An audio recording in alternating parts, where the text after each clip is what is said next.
624 খ্রিস্টাব্দে আরব উপদ্বীপে উত্তেজনা বাড়তে শুরু করে। মক্কার কুরাইশরা, একটি শক্তিশালী গোত্র, ইসলাম ধর্মের ক্রমবর্ধমান প্রভাবকে দমন করতে চেয়েছিল। এই সময়েই মহানবী হজরত মুহাম্মদ সাল্লাল্লাহু আলাইহি সাল্লাম তার অনুসারীদের নেতৃত্ব দেন বুদ্ধি ও দৃঢ়তার সঙ্গে। প্রস্তুতি নেন এক গুরুত্বপূর্ণ ঘটনার জন্য যা ইসলামের ইতিহাসে এক বিশেষ মুহূর্ত হয়ে উঠবে। মুসলিম বাহিনী মদিনায় জড়ো হয়, কৌশল নির্ধারণ করেন মহানবী সাল্লাল্লাহু আলাইহি সাল্লাম। তার নেতৃত্বে ছোট্ট কিন্তু দৃঢ়সংকল্প বাহিনী প্রস্তুত হয় মক্কার বৃহৎ কুরাইশ বাহিনীর মুখোমুখি হতে। সাহস আর বিশ্বাস ছিল তাদের সবচেয়ে বড় অস্ত্র। এই যুদ্ধের প্রেক্ষাপটে আমরা কল্পনা করতে পারি মরুভূমির ধূসর বালু, উটের দল আর খেজুর গাছের ছায়ায় ঢেকে থাকা এক রহস্যময় পরিবেশ। এই যুদ্ধ ছিল শুধু অস্ত্রের নয়, ছিল বিশ্বাস আর সাহসের এক অনন্য পরীক্ষা। এই প্রাক যুদ্ধ পরিস্থিতি আমাদেরকে নিয়ে যায় এক বীরত্বের অভিযানে, যেখানে মহানবীর সাল্লাল্লাহু আলাইহি সাল্লাম নেতৃত্বে মুসলিমরা এক নতুন অধ্যায়ের সূচনা করে। এই গল্পের শুরুতেই আমরা অনুভব করি সেই উত্তেজনা যা আমাদেরকে প্রস্তুত করে পরবর্তী ঘটনাবলীর জন্য। মদিনায় মুসলমানরা যখন একত্রিত হয়েছিল, তখন নবী মুহাম্মদ সাল্লাল্লাহু আলাইহি সাল্লাম কৌশল নির্ধারণ করেন। দৃঢ়সংকল্পবদ্ধ এই বাহিনী বৃহৎ কুরাইশ সেনাবাহিনীর মোকাবেলায় প্রস্তুত ছিল। সাহস এবং বিশ্বাস ছিল তাদের প্রধান অস্ত্র। নবীর নেতৃত্বে তারা ধৈর্য ও বুদ্ধিমত্তার সাথে প্রস্তুতি নিতে থাকে। কুরাইশ বাহিনী ছিল বিশাল এবং তারা ইসলামকে দমন করতে চেয়েছিল। কিন্তু মুসলমানদের উদ্দেশ্য ছিল আল্লাহর পথে যুদ্ধ করা এবং নিজেদের ধর্মীয় স্বাধীনতা রক্ষা করা। তাদের পরিকল্পনা ছিল সতর্ক থাকা এবং শত্রুদের চেয়ে এক ধাপ এগিয়ে থাকা। নবীর নির্দেশনায় মুসলমানরা তাদের অস্ত্র ও কৌশল সম্পর্কে সচেতন হয়ে ওঠে।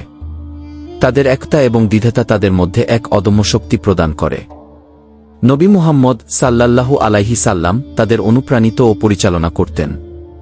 এই প্রস্তুতির সময় মুসলমানরা বুঝতে পারে যে তাদের সাহস ও বিশ্বাসই হল তাদের প্রকৃত শক্তি, যা তাদেরকে শত্রুর মোকাবেলায় সাহসী করে তোলে। যুদ্ধের সময় ঘনিয়ে আসছিল এবং মুসলমানরা ছিল সম্পূর্ণ প্রস্তুত এক মহাকাব্যিক সংঘর্ষের জন্য। রমজানের 7 তারিখ 2 হিজরি মরুপ্রান্তরের বদর নামক স্থানে মুসলমানদের সাথে তাদের শত্রুদের সংঘর্ষ হল।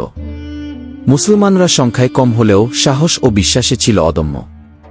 নবী মুহাম্মদ সাল্লাল্লাহু আলাইহি ওয়াসাল্লাম তাদের নেতৃত্বে ছিলেন। যুদ্ধের শুরুতেই দেখা গেল দুই পক্ষের মধ্যে প্রবল উত্তেজনা। মুসলমানরা তাদের সীমিত শক্তি নিয়ে কিভাবে মক্কার কুরাইশদের মোকাবেলা করবে সেটা ছিল বড় প্রশ্ন। তবে নবীর দূরদর্শী নেতৃত্বে এবং আল্লাহর উপর অগাধ বিশ্বাসে তারা এগিয়ে চলল। যুদ্ধের ময়দানে মুহূর্তে মুহূর্তে ধরা পড়ল সাহসিকতার উদাহরণ। মুসলমানরা শত্রুদের বুকে তীক্ষ্ণ অস্ত্রের আঘাত হানতে থাকল এবং মুহূর্তেই পরিস্থিতি পাল্টে গেল। সময়ের প্রবাহে দেখা গেল কুরাইশ বাহিনী তাদের অবস্থান হারাচ্ছে। এই যুদ্ধে একের পর এক ঘটনার মোড় ঘুরতে লাগল। নবী মুহাম্মদ সাল্লাল্লাহু আলাইহি ওয়াসাল্লাম তাদের সামনে থেকে নেতৃত্ব দিচ্ছিলেন এবং তার কথায় প্রেরণা পেয়ে সাহাবীরা আরও সাহসী হয়ে উঠছিলেন। শেষ পর্যন্ত মুসলমানরা বিজয়ী হল। এই বিজয় শুধু যুদ্ধের নয়, বরং তাদের আত্মবিশ্বাস ও বিশ্বাসেরও বিজয় ছিল।